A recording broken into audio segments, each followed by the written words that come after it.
What was rock bottom in your life? I was in the ICU after breaking my spine in a car accident. C7 vertebrae. I couldn't move anything but my head and arms, and I couldn't move them much either. I couldn't talk because I had a tube in a hole in my throat giving me oxygen. I was given liquids intravenously. I was fed through a peg. A tube in the abdomen leading to my stomach. I had a catheter up my urethra for my urine, and a diaper for my uncontrolled bowel movements. From a healthy, highly athletic, independent 20-year-old, I was physically reduced into a piece of flesh, basically being kept alive mechanically. All this time my brain, at least once they lowered the morphine dosage enough, was working perfectly. So I was very aware of how pathetic I was, and of how much I had lost. That was rock bottom, but I can say I crawled back up little by little. I'm still in a chair, but I'm independent and generally happy. Unemployed, unable to walk, old injury from the military got worse all of a sudden, almost no food in the fridge, no painkillers, unable to stand up without massive pain, or to stand for more than a few minutes, crawling around on the floor of my apartment. Thank something for cool neighbors, the VA hospital, and not having a gun in the house. Lumbar radiculopathy, Bud S class 228, 229 and 238. Spinal arthritis. Now a year later I can walk and run, and most days are pain free. I've got a sort of job offer for federal EO and get a check for $243 every month. You pay for it. Thanks. I am glad to pay taxes to help people in situations like yours, in general, not just because you're military. Don't think twice about the checks. Getting addicted to M. I lost my job and my car was repossessed. I moved into my mother's basement where I did M all day every day for a year. It was disgusting. The worst part was buying it. I generally kept to myself, but when I went to the M house to pick some, there would be tweakers everywhere freaking and shooting up and talking non-stop about paranoid nonsense. One time I went to my dealers and told her that the guy I had been hooking up with was HIV+. Turns out I was too. I was a successful person before this. BTW. I had a loft and a good job. Lost everything in a year. 5 years clean now, and I have everything I had back again, but I'm still HIV+, of course. It is a direct consequence of idiotic behavior. Seriously kids, not even once. M is the absolutely worst, man. It twisted me up in ways no other substance ever has. I'm going on 8 months clean, and I am so grateful to not have HIV or hepatitis from stupidity from IV use. I know a ton of people in my program who weren't so fortunate. I'm glad you have been clean so long. Thanks for sharing, man. I lived in a warehouse and could eat only $29 hamburgers from McDonald's on Wednesdays for 5 months, unless I found food in a dumpster behind the grocery store. Oh, and I used a 5-gallon bucket with a toilet seat on it for a toilet in said warehouse. Whoa, I hope all is well now. When I was 15, my father died. He was an incredible guy. My mom was a recovering cancer patient and hadn't worked in years because she was a stay-at-home mom for my brother and I. She worked at Burger King and some odd jobs and tried to make ends meet. I basically turned into a crazy person with everything going on. I started dating a guy who was abusive to me. By 16, I was strung out on drugs including H and getting the crap kicked out of myself on a pretty regular basis by my boyfriend. My mom worked so much, and when I was home I went right to my room. I was still getting all A's at school, so people didn't question much. I overdosed at school and was taken to the hospital where I was clinically dead for a minute and revived. I had taken pills that day and, in an attempt to save face, convinced my mother this was a suicide attempt rather than habitual drug use. I continued to do drugs and see this guy who had basically degraded my self-worth to nothing until my 17th birthday. On that day, he accused me of cheating on him because I wanted to go see some friends for my birthday, one of whom was male. We physically fought. He cut me and himself with a knife, saying he'd kill us both. After quite the struggle, I locked myself in a room on the 2nd floor of his house and jumped out the window. I ran 3 miles home, got a restraining order, quit drugs from that day forward, and vowed to change my life. No light task for a 17-year-old H junkie. For some reason I don't have issues telling this story because it feels more like telling someone else's story. That person wasn't me. I'm now 27. I've been married for 7 years to a wonderful man I love to pieces. I live in my dream home. I have a full-time job. But more importantly, I get to do my art on the side, and I have so much work that I sometimes actually have to turn jobs down. I realize often that my life had two ways to go from that point, and I somehow made the right choice. Rock bottom is a turning point. It isn't the end. Those without hope, hold on for it. You have to find it. Life gets better. Rock bottom is a turning point. It isn't the end. This needed to be repeated. Thank you. The week after my mother was diagnosed with multiple personalities, my best friend died. My dad was afraid to hug me because mother accused him of sexual abuse. He was completely innocent. I was holding it all together until I saw him fear of comforting me, and I just went to my room and stayed there for 3 days, not crying or anything, just skinned off, lying there. I left home a month ago, and no one here knows who I am. I'm feeling a whole lot better, and hug my dad all the goddamn time. Dad hugging is the best feeling in the world. The day my husband died, he had died from an accidental overdose on prescription pills. He had been struggling with addiction. The night he died, he was at his grandparents' house, as he couldn't be around our boys, at that time, ages 9, 8, and 4. While he was having problems with that, I got the phone call at 5:45 am. I immediately started throwing up. I couldn't bring myself to tell my boys. They heard me scream and came through, but I couldn't get the words out. I told them everything would be okay. I'd just had a big shock, and that I would talk to them after school, but not to worry. They were having an awards ceremony at school that day, at 9 am. I had promised them I would be there. Somehow, I made it there. I don't remember a thing. I told them after school. It was absolutely, without doubt, the hardest, most harrowing day of my life. The week that followed was heck. The months that followed too. Actually, just pure heck. I am just so sorry. Mine seems kind of petty compared to a lot of the other posts, but it was after I had my daughter about 7 years ago. Her father had decided she was more important than us. I had kicked him out. I had no car, no phone, was living in a tiny apartment in a bad side of town, and was about 2 months behind in rent because I had no way to work. I had no idea what to do. I let my friend babysit, and I borrowed a neighbor's bicycle to drive about 4 miles down a busy street in Florida July weather to use my WIC check to get my daughter 4 cans of formula. On the way back, I put the bags that carried the cans on the handlebars of my bike. Some kid in a car driving past threw a half-full 20 ounces Coke bottle at me and it hit me. I crashed the bike, the formula spilled all over the sidewalk, and I just sat there and cried. No one helped me. My heart feels so broken for you. I'm sorry that happened. You did not deserve it. 20 years old and homeless with a pregnant abusive girlfriend. I was selling plasma for drug money with no hope for the future. It was rough times indeed. Lost my job. Company went under. Car got stolen. Pocket got picked for my wallet. CCs were maxed within a few hours. GF dumped me and let me know by moving all her stuff out while I was at work. Ex-GF moved in next door with her new husband. Another ex-GF moved in a block away. My cat died. My mother announced she had terminal cancer. Probably some other stuff I've forgotten, too. This all happened in the space of 1 week, the week before Christmas.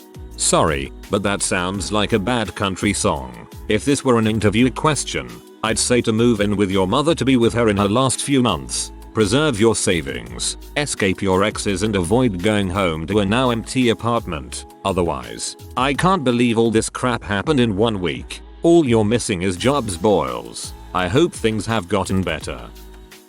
Got out of college in May 2009. No job lined up. Almost a year later, April 2010, I got really fat. Still no job, no GF, and lost any friends I had just by not talking to anyone. I was absolutely miserable. That month, April 2010, I decided to turn everything around. I ran 6 days a week and had a strict diet. 4 months and 40 pounds later, I was skinny as a rail, and it gave me so much confidence. I was never completely in shape in my life. I maintain it to this day. May 2011. After many interviews, I finally got my first job that I work at still today. It can be stressful, but everything is going well there and my coworkers are cool. I was also able to get my first car with the money too. Looks great and works great. I am still working on the GF and friend issues. It's really difficult once you've been out of it so long. I actually think it's for the best that I lost all my friends, because it's forcing me to not be the guy that follows along with everyone.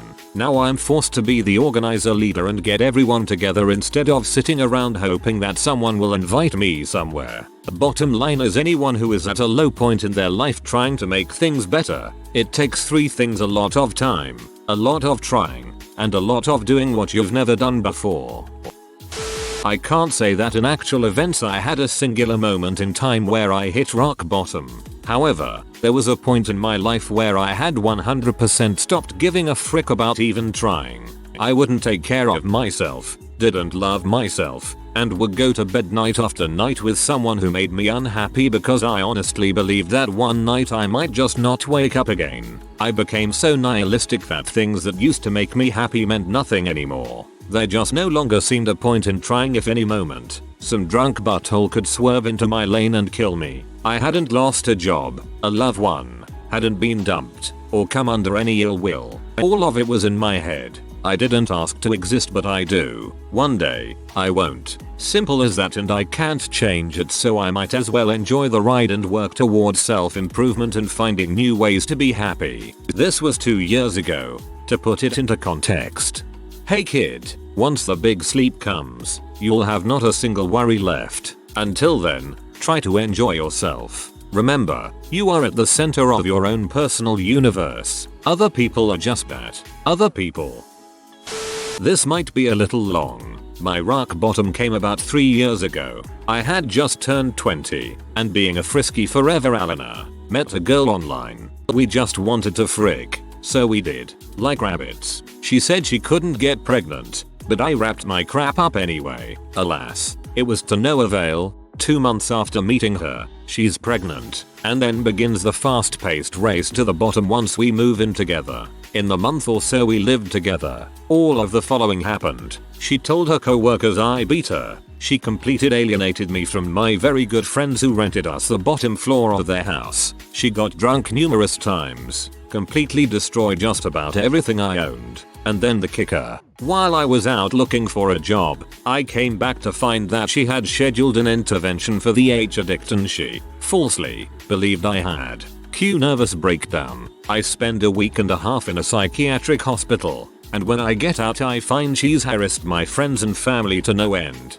even accusing my father of being a child molester. And at the end, no lie, she ran off with another man, who turned out to be a woman-beating transvestite, which was lovely. Luckily, the kid wasn't mine anyway. The year after that was the darkest period of my life, and I'm still having a hard time getting back on my feet and trusting women today.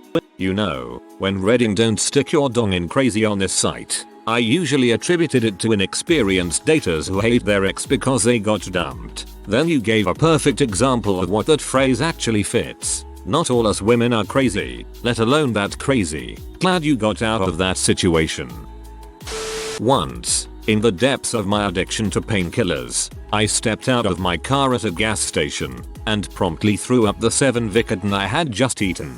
I stared at them for a few seconds, and since I didn't have any more, or money to get any more, and because I could still read the 357 clearly stamped on the pills, I picked them out of my vomit and ate them again, and managed to keep them down the second time. Got arrested twice, lost my license, got fired, and knocked up my girlfriend in a 1-month period. It was bad enough to make me cry. Had to join the army and get married to provide for them all. Got 3 kids now and life seems good.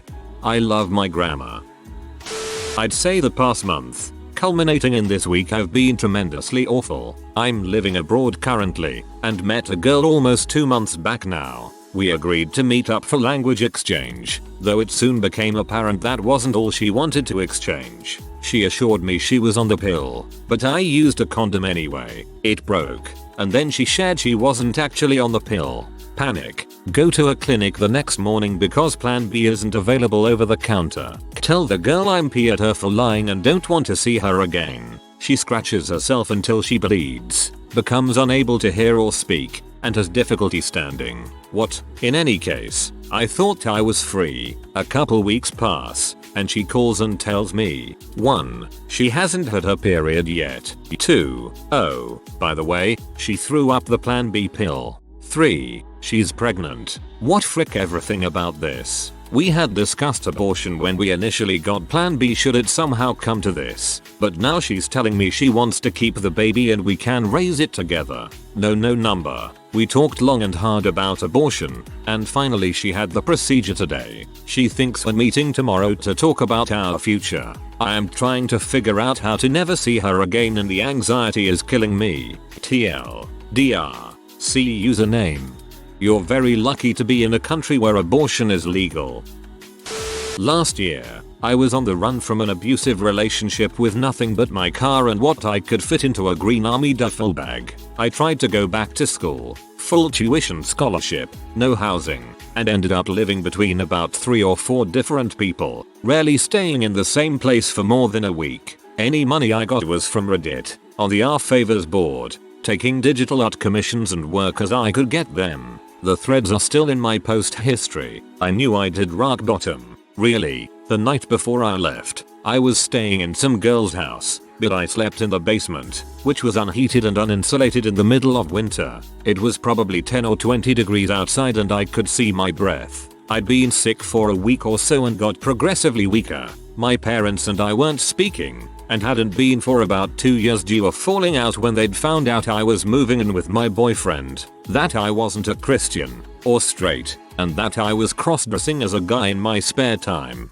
I hadn't heard from my brother in about 4 months, and none of my friends had contacted me in about 7 months, save for a 1 or 2 in Pittsburgh. I hadn't eaten anything in about 4 days and I had some sort of severe URI. The week of finals, my host threw me out. I got on the road, ended up calling just about everyone I knew. Drove 6 hours on no sleep and no food to Jackson, Ms. Slept for 2 days. My life is now a heck of a lot better. I still live in Jackson, in the art district. I have a wonderful, caring partner, and work as an independent contractor in the graphic arts field. I am warm, loved, happy, and a little bit chubby. Thank you, Reddit, for supporting me last year. You probably saved my life. TLDR. Homeless for 7 months in northern Alabama. Realized I'd hit rock bottom in a basement in the middle of winter. Cold, alone, hungry, and completely out of contact with anyone I cared about. I'm much better now. 1 year ago I fell off a rooftop, suffering numerous injuries of which the most devastating was a spinal cord injury that left me paralyzed from the belly down. In 1 minute I went from a happy, successful, young, 27, man to a wheelchair-bound disabled person. Those first few months were the hardest and most upsetting times of my life, but my friends, family and girlfriend have helped keep me going and I now once again feel a purpose in life. There are still dark, depressing days, but I deal and carry on. Sometimes my smile is not always genuine, but mostly I'm happy to still be breathing. And now I bust wheelies to show off and get the best parking spots, so it's not all bad. My wife of 20 years walked out on our marriage on Christmas Eve. First she only wanted some space, then I discovered the shit she was cheating on me with. Then came the divorce. Then came losing all my stuff and half my savings of which she contributed none. Then my best friend's wife befriending her and in turn I lose my best friend to her and the new guy. Then came the Facebook discovery that she was engaged to said shit within a few months of our divorce. The pain, anger, confusion, stress, uncertainty, self-loathing and depression created by being abandoned led to my suicide attempt in October 2009. I used a leather belt, one of the kinds twisted by 3 thin leather braids, wrapped it around a bar in my closet, wrote letters to my mom, ex-wife and niece, set out enough cat food for a few weeks, put my head in the loop, tightened it up and dropped out of here. I had to have blacked out. Shouldn't be here. Where the belt connects to the loop hook, it broke from my weight after some amount of time. The only benefit to being overweight,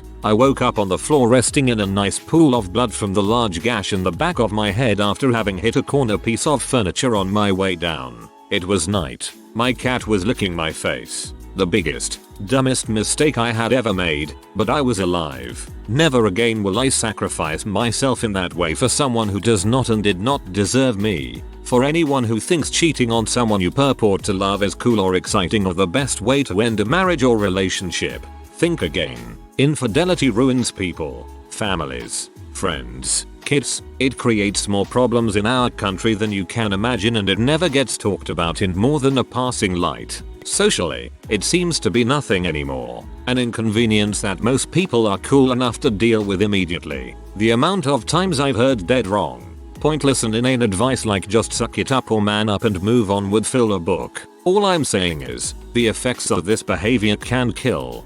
At least the cat stuck by your side. Frick everything else. When I was 7, my mom got cancer and my dad left. We didn't know what to do because all of the medical expenses were going to be a problem with my dad gone. My mom died because she couldn't cover the costs. I was wrestling with my female roommate after we had some drinks in a hot tub. She was 19 and it was completely platonic. The neighbors heard and called the cops. They arrested me for domestic violence and possibly rape. She was afraid of getting busted for MIP, so she just there scared of the cops, but she did tell them that nothing bad happened. As soon as she got to the hospital, she told the nurses that nothing happened. She told the judge that nothing happened on the first court date. She told the prosecuting attorney nothing happened. She told the judge nothing happened on the second and every subsequent court date nothing happened. The judge still attempted a conviction to the very day right before the actual court date until he finally gave up. During the months I moved in with a girl I was seeing, and she knew how pained I was during the whole process, and when I broke it off with her, she filed a police report that I abused her to get back at me. Nothing ever came of that, as I obviously had never abused her. For over a year I was terrorized by the legal system and a woman. All the while I was, and am, innocent. It was horrible. Just now, failed university for the second time and can't return until I can pay for it myself. No job prospects, an amazing capacity for making people dislike me, what seems like dwindling intelligence, debt collectors at the door, and an unholy compulsion to give up on anything I try once it becomes the least bit difficult or inconveniencing. On top of all that, I've convinced myself I might be transgendered, but it's more than likely just an overactive imagination and unhealthy pornography intake, which makes me fawn over and idealize the women I meet to a degree that makes a man of my appearance seem like a crazy, disgusting pervert. But it's not a patch on those people with real problems. I've got a comfy life and really shouldn't moan. To the OP, it may have been a crappy time, but if your mom didn't 3, sometimes 4 jobs, it could have been a heck of a lot shittier. Women like this often work themselves into an early grave. Be sure to express your understanding and gratitude to her by making her life a little easier after you're done staring at that fridge. Dad had cancer, quit my odd job foreman on an oil rig. To be around him for a year, getting painkillers and drugs was difficult, expensive and unavailable all the time. Had to drive him for the first time to hospital. In pain he was shouting instructions on how to change gear all the way. He used to beg me to use the iron on his back to distract him feeling the deep pain. I used to tearfully kiss his hand. He was very happy with the care and dedication I gave him. I kept nursing him and help him smoke his cigarettes. He asked me to smoke with him instead of sneaking out in the cold. His skin reached a point where no spot is suitable for another shot of painkillers. I think it was morphine or some other drug. He died, and with him I lost the care for life. Walked into my room to find GF in bed with roommate's little brother. Turned to my friend Jack D. Came back to full consciousness in jail with 3 criminal charges being laid on me. What a day. I was a H addict for 2 years. During that time I went from a college student to a junkie. I was dating someone who was an even bigger crackhead, so this didn't help my addiction. I was dope sick almost every day. I had so much hate for myself and my life. I didn't care. I stayed with his parents during the most of this 2-year sickness. They were very unstable and always fighting and kicking us out every other day. My parents were so ashamed I couldn't bear to stay with them. I was homeless and addicted to the worst drug, in my mind, and living almost an hour away from anyone I knew. I hit my rock bottom one night when I had a fight with his mom and had to take all my stuff and leave, trash bag full, down the street. It was so cold out I remember just shivering, dope sick, and weak as heck. I noticed my shirt became very moist, so I looked to see what had spilled. It was blood. Not from anything completely weird, but my nose had bled very badly everywhere. So, now at this point it's like 1 AM and I am bloody as crap with a trash bag crying walking down a dark street in PA. I had no money, no food, and no phone. I was alone. I was so sick of my life. I felt I had died that night. Well, the good part, I woke the next day somehow in a bed and phoned my mom with a friend's cell phone. I told her I was done, and I needed her to come and take me home. I never went back, and I have been clean for almost 5 years. I do not relate to the person I was. All the memories feel like stories I made up to myself. One thing I've learned is that there is no such thing as rock bottom. Things can always get worse. Without limits, it is possible that one can never reach the bottom. If you are new to the channel, you can subscribe. I publish new videos every day. Until then, check another video.